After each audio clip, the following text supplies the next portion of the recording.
अस्सलाम वालेकुम नाज़रीन, मैं हूं आसिफ जट। इस वक्त मेरे साथ एक ओवरसीज पाकिस्तानी मौजूद हैं। वज़ीर आज़म इमरान खान साहब हमेशा से ये कहते आए हैं कि मुझे ओवरसीज पाकिस्तानियों से मोहब्बत है। जाहिर है ओवरसीज पाकिस्तानी पाकिस्तान की मईशत को चलाने में एक अहम रोल अदा करते हैं। ओवरसीज पाकिस्तानी जब पाकिस्तान में आते हैं तो उन्हें चंद अदद मुश्किलात का सामना करना पड़ता है। चंद या फिर चंद से कुछ ज्यादा। अगर वो सारी मुश्किलात यहां पे हम डिस्कस करना शुरू करें तो वक्त बड़ा लग जाएगा। एयरपोर्ट के ही अगर हम आज मसाइल थोड़े से ओवरसीज पाकिस्तानी भाई से सुन लें कि उन्हें क्या मुश्किलात का सामना है, तो वो इमरान खान साहब को कुछ बताना चाहते हैं। इमरान खान साहब ये हैं वो ओवरसीज पाकिस्तानी जिनसे आपको मोहब्बत है, और आपके महबूब ओवरसीज पाकिस्तानियों के साथ एयरपोर्ट पे क्या होता है, आए जरा देखते हैं। जी, मेरा नाम आतिफ मसूद है और मैं तकरीबन पिछले 15 सालों से इंग्लैंड में मुकीम हूँ, और 15 सालों में तकरीबन 40 दफ़ा पाकिस्तान आ चुका हूँ। तकरीबन हर चौथे पाँचवें महीने पाकिस्तान आता हूँ। पहले की हुकूमत की बातें तो छोड़ें, इस हुकूमत में जो दावे और जो वादे किए गए थे उन पर अगर नज़र डाली जाए तो मुझे कुछ मसाइल का सामना है जब मैं पाकिस्तान लैंड करता हूँ। पहले ये क्लियर कर देना है तो इमरान खान के साथ ही है ना? हाँ हूँ, मैं बहुत ज़्यादा सपोर्ट करता हूँ इमरान खान को, लेकिन मैं ये समझता हूँ कि बहुत सारी ऐसी बातें हैं जो कि चेंज होने वाली हैं, जो कि स्ट्रेट अवे चेंज हो सकती हैं। मिसाल के तौर पे जब हम तकरीबन 8-9 घंटे 10 घंटे और कभी कनेक्टिंग फ़्लाइट होती है तो 15-15 20-20 घंटे की फ़्लाइट लेकर के जब पाकिस्तान में लैंड करते हैं तो हमें जो पहला इंप्रेशन पड़ता है वो कुछ अजीब सा होता है। मिसाल के तौर पे अगर मैं आपको बताऊं कि पाकिस्तान में 3 बड़े एयरपोर्ट्स हैं, कराची, लाहौर, इस्लामाबाद। इनमें इस्लामाबाद के एयरपोर्ट को ही हम ले लेते हैं जहाँ पे ज़्यादा इंटरनेशनल फ़्लाइट्स आती हैं मेरी इन्फॉर्मेशन के मुताबिक।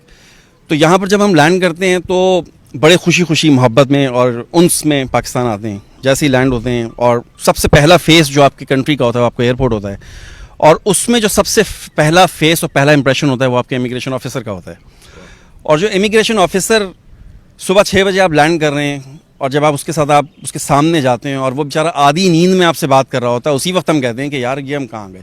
उसका कसूर नहीं है क्योंकि वो पूरी रात का जागा हुआ है, हम भी पूरी रात के जागे होते हैं, लेकिन हम क्योंकि एक्साइटेड होते हैं इसलिए ज़्यादा मसला नहीं होता, लेकिन वो बेचारा अपनी ड्यूटी कर करके बहुत ज़्यादा नींद में मुब्तला होता है।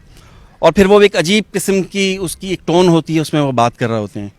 और फिर लाइन का कॉन्सेप्ट हम जैसे ही लैंड करते हैं भूल जाते हैं कि लाइन क्यों भी कोई चीज़ होती है। और जी तुसी ज़रा साइड दे होना, और जी तुसी आ जाओ जी।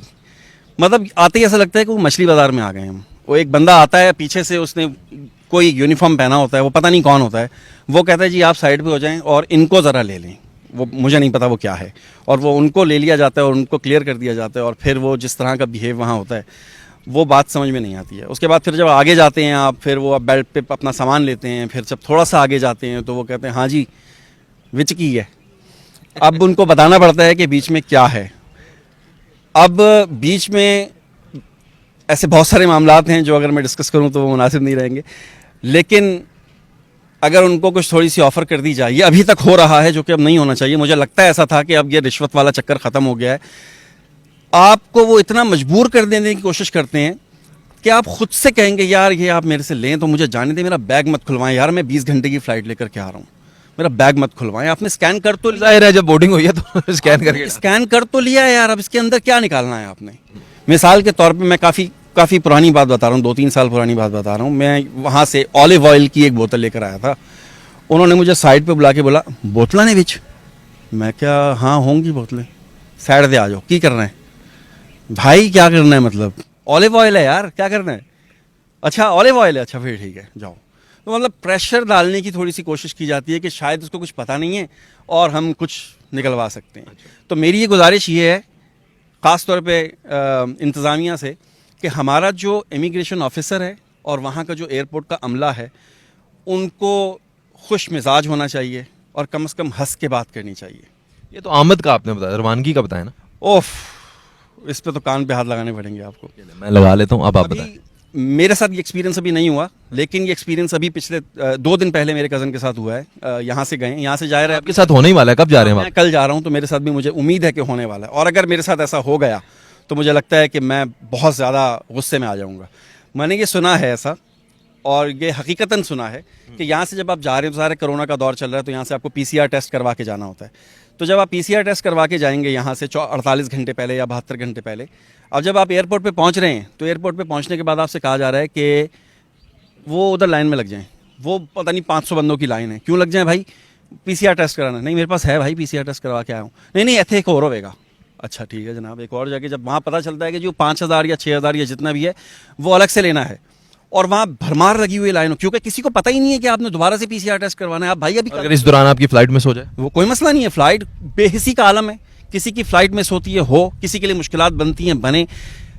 हमारी कोशिश ये होनी चाहिए, हमने दुनिया घूमते हैं, दुनिया में अच्छा, ये जो अब उधर सरकारी तौर पे पीसीआर किया जा रहा है या एयरपोर्ट की तरफ से किया जा रहा है, वही फिर आप मेंशन करते हैं फॉर्म में? हाँ नहीं, जो आपने यहाँ से करवाना है ना, अपने सिटी से करवाना है, वो आपने जो लोकेटर फॉर्म फिल करना है उसमें वो फिर वो होगा, ऐड करेंगे, उसका नंबर ऐड होगा। लेकिन जो वहाँ जा रहे हैं वो अच्छा, आम आवाम को लोकेटर फॉर्म का नहीं पता ना, जरा तफसील से बताएं क्या है ये? लोकेटर फॉर्म मुझे बाकी दुनिया को तो नहीं पता, लेकिन इंग्लैंड जाते हुए लोकेटर फॉर्म फिल करना है। उसमें आपने बताना है कि आप कितने दिन के लिए स्टे किया था, आपने दूसरे कंट्री में कहाँ किया था, और अब आप कहाँ जा करके रहेंगे, और आपने पीसीआर टेस्ट का वहाँ पर जो एक सीरियल नंबर होता है वो डालना होता है। ये लोकेटर वो फॉर्म आपने फिल करके डाल के ले गए, आगे जाके आप वो क्या कह रहे हैं? अब आगे जाके कह रहे हैं पीसीआर टेस्ट एक दफा और करवाएं यहाँ से, और 5500 या 6000 रुपए दें। भाई आपको अगर पैसे लेने हैं तो आप वैसे ही ले लेना यार। तो वो जो टेस्ट हो रहा है वो जाएगा क्या, मतलब किसको दिखाएंगे? बस वो वैसे ही, वो जी हमारी रिक्वायरमेंट है यार। ये जाने वाले के लिए क्या रिक्वायर, तो आने वाले के लिए होनी चाहिए। नहीं, ये जाने वाले के लिए रिक्वायरमेंट है। अब वो कह रहा है कि भाई आप पैसे ले लें यार, मेरी फ्लाइट मिस हो रही है। ओ नहीं जी नहीं है, ऐसे बगैर नहीं जा सकते, तुसी पैसे ले लें। नहीं भाई ऐसे नहीं होगा यार, बेहिसी का आलम है। आपको कहा गया है, हम अगर शरई तौर पे भी देखें, लोगों के लिए आसानियां पैदा करें, आसानियां पैदा करोगे तो आसानियां मिलेंगी। लेकिन यहाँ तो कोशिश ये होती, अगर बेचारा कोई छोटा सा काम लेकर के जा रहा है अपना कि मेरे लिए ये मसला है, आप इसको हल कर दें, बजाय इसको कि हल करें उसको और वर्स कर देते हैं। ये क्या है, ये क्या? मेरे हिसाब से आपकी आमद और रवानगी खुशगवार नहीं रही। इन जनरल अगर आप इन 4 सालों में मुआजना करें, अस्पताल में भी शायद किसी अजीज़ो कारब को देखने के लिए गए होंगे, थाना कचहरी, कुछ सिस्टम आपको बदलता हुआ नजर आया? सर फिलहाल तो कुछ बदलता हुआ नजर नहीं आया। इकॉनमी शायद बेहतर हो रही हो, बेशक वो कर्जे उतर रहे हैं, वो सब कुछ है, वो एक अलग पार्ट है, वो अपनी जगह बिल्कुल दुरुस्त है। जो बड़े लेवल के ऊपर करप्शन थी शायद वो ख़त्म हो गई है, पुल नहीं बन रहे, सड़कें नहीं बन रही, प्लाजाज नहीं बन रहे, तो शायद ख़त्म हो गई हो। लेकिन छोटे लेवल पे अभी भी एज इट इज़ है, कोई मसला नहीं है उसमें, कोई चेंजिंग नहीं है उसमें। हॉस्पिटल में जाएं, सीधे मुँह बात नहीं करेंगे। यार आपका हंस के बात करने में जाता क्या है, मुझे ये समझ में नहीं आता। क्या जाता है अगर आप हंस के बात कर लेते हैं? आप किसी नर्स से जाकर कहें मुझे ज़रा पेन दे दें, कि ओ जी मैं काम कर रही हूँ, यार ऐसे पढ़ते हैं जैसे हम भाई आपके कोई दुश्मन है यार, कोई बात है कोई करने वाली। मतलब आप अगर आपको इतनी तमीज़ नहीं सिखाई है, आप तो जिस मुल्क से आए हैं वहाँ पे अगर आपसे कोई हंस के बात नहीं करेगा, काउंटर वाला कोई बंदा, कंप्लेन की जाएगी, उसे रूड कहा जाता है कि हाउ रूड यू आर। और यहाँ पे तो अगर हंस के कोई बात कर ले तो उसकी शान में गुस्ताखी हो जाती है, कमी आ जाती है कि मैं हंस के बात क्यों, मैं तो सीट पे बैठा हूँ ना, मैं तो खुदा हूँ नाउज़ुबिल्लाह। लेकिन इमरान खान साहब जो हैं जी, वो अपने ओवरसीज़ पाकिस्तानियों से मोहब्बत करते हैं, चाहे ओवरसीज़ पाकिस्तानियों को यहाँ पे आके चंद मुश्किलात का सामना है। वतन अजीज़ को इंशाअल्लाह ताला आप लोगों की सजेशन से, या हाजिर दौर के जो वज़ीर आज़म हैं उनकी काविशों से, या आने वाले कोई वज़ीर आज़म होंगे उनकी काविशों से, हम इंशाअल्लाह ताला वतन अजीज़ को बेहतर बनाने की कोशिश करेंगे। अर्ज़ ये है कि पाकिस्तान के अंदर लोग जो हैं, जैसे जैसे एजुकेशन आम होती जाएगी, जैसे जैसे एजुकेट होंगे, वैसे वैसे इंशाअल्लाह ताला ये सारी अखलाकियात के ज़ुमरे की बातें इंशाअल्लाह बेहतर होती जाएंगी। इसको बेहतर करने के लिए आपको 3 चीज़ों की ज़रूरत है।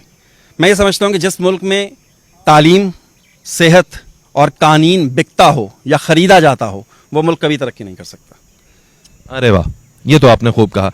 जिस मुल्क के अंदर तालीम, सेहत और कानून बिकता हो, ये लोगों का कारोबार हो, उस मुल्क की तरक्की पर सवालिया निशान ज़रूर रहेगा। इजाज़त दीजिएगा, अपना ख्याल रखिएगा। अल्लाह हाफ़िज़, अल्लाह निगहबान। पाकिस्तान जिंदाबाद।